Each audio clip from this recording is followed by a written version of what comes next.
सात से विभाज्य का नियम। एक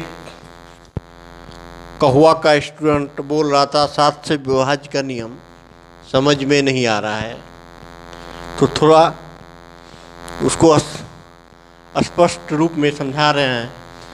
सात से विभाज्य का नियम क्या होता है? हम लोग साधारणतया 2 और 3 अंकों वाली संख्या में तो आराम से मन में भी डिवाइड करके भाग लगा करके देख लेते हैं, भाग लगती है नहीं लगती है। लेकिन 2 डिजिट या 3 डिजिट से अधिक नंबर रहता है तो उसमें कठिनाइयाँ होती है, कैसे भाग लगेगा नहीं लगेगा। तो उसके लिए क्या होता है कि हम लोग सिंपल करते हैं कि यदि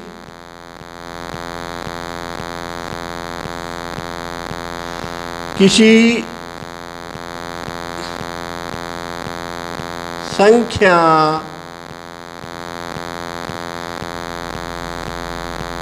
संख्या का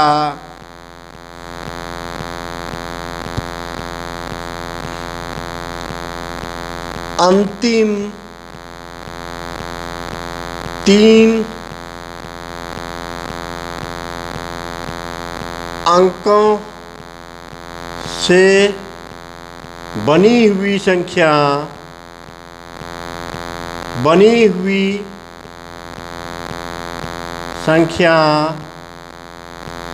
तथा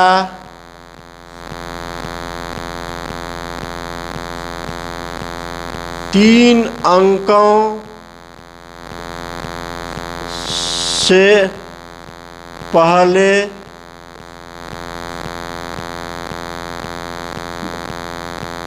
बची हुई अंकों से बनी हुई संख्या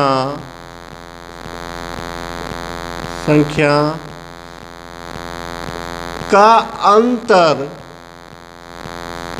यदि 7 से विभाज्य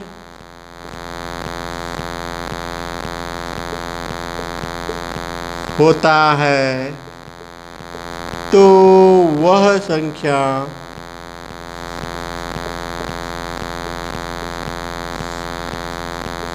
सात से विभाज्य होती है। वह संख्या 7 से विभाज्य होती है। तो 7 से विभाज्य का नियम तो हम बताएं, इसका एक एग्जाम्पल लेते हैं।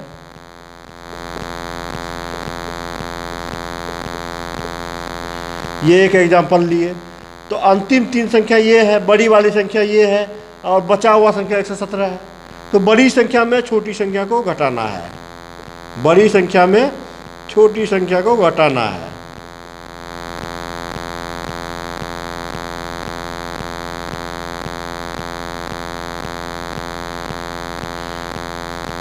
अब ये संख्या क्या हो रहा है, 7 से भाग लग रहा है। इस संख्या में 7 से भाग लग रहा है, इसलिए ये पूरी संख्या भी 7 से डिविजिबल होगा। ये शेष जो है इस संख्या में 7 से भाग लग रहा है, इसलिए पूरी संख्या में भी 7 से डिविजिबल होगा।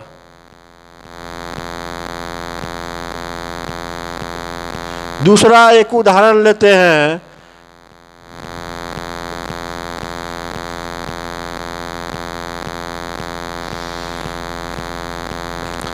अब अंतिम इसका संख्या कितना है? 801 है। अब बड़ी बची हुई बड़ी संख्या है तो इसमें से इसको घटाएंगे। 5 7 6 4 माइनस 801, तो घटाएंगे कितना होगा?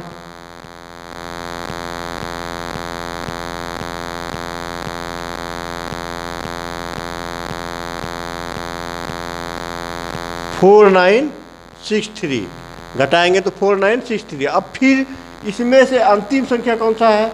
ये वाली है। फिर इसमें से घटाना होगा। अंतिम 3 संख्या ये है और बची हुई संख्या सिर्फ इसमें 4 बचा, तो 4 में से घटा देंगे।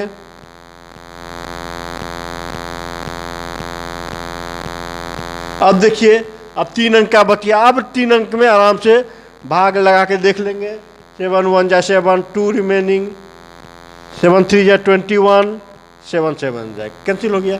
यानी ये संख्या भी क्या होगा, 7 से विभाज्य हो गया। ये संख्या भी 7 से विभाज्य होगी।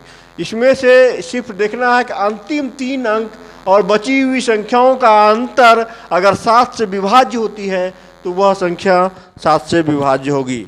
अब हम लोग चलते हैं 11 से विभाज्य का नियम।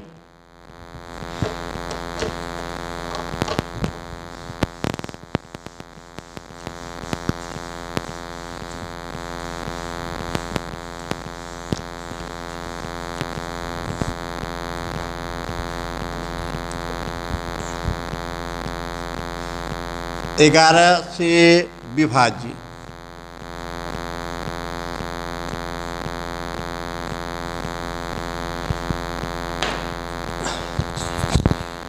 यदि किसी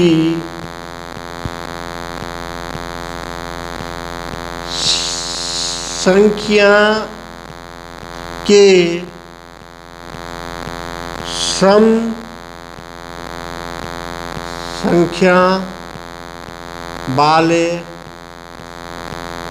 स्थानों वाली संख्या के अंकों का योग तथा विषम स्थानों वाली अंकों का योग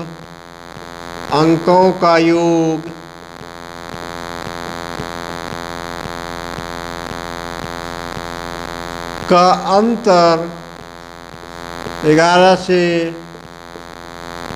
विभाज्य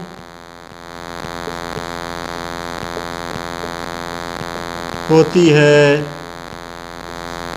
तो वह संख्या 11 होती है, तो वह संख्या 11 से विभाज्य होती है।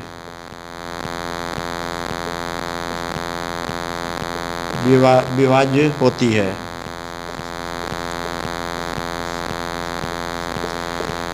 अब क्या है का अंतर 11 से विभाज्य होती है या 0 हो या रिमेनिंग 0 भी बचता है या 0, तो वह संख्या 11 से विभाज्य होती है।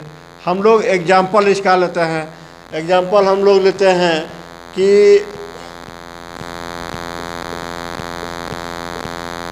ये ले लिए। अब इसके क्या करेंगे, सम संख्या के अंकों का योग। सम संख्या पे 6 है, 0 है और 1 है। 6 + 0 + 1 हो गया 7। अब विषम संख्या बचा 1, 1 और 5। 1 1 + 5 बराबर 7।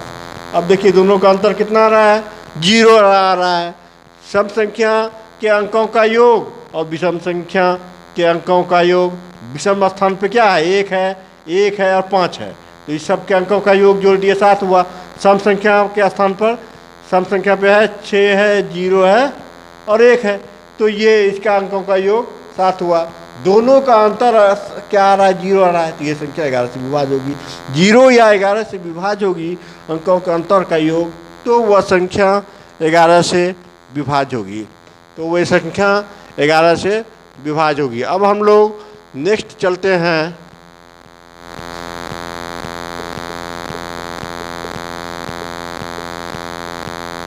अब लेते हैं इसके सम संख्या हुआ 7 + 1 + 6, 7 1 8, अच्छा 14। अब विषम संख्या हुआ 1 + 7 + 5 + 1, 7 1 8, अच्छा 14। अब दोनों का अंतर 0। यहाँ पर भी सम संख्या पे है 7 है, 1 है, 6 है, तीनों को जोड़े 14 हुआ। विषम संख्या पे है 1 7 5 और 1, इन सब संख्या को जोड़े तो 14 है, तो दोनों का अंतर 0 हो रहा है। 0 हो रहा है तो वह संख्या क्या होगा, विभाज्य होगा, वह संख्या 7 से विभाज्य हो गया। प्लीज मेरे चैनल को लाइक एंड सब्सक्राइब करें। धन्यवाद।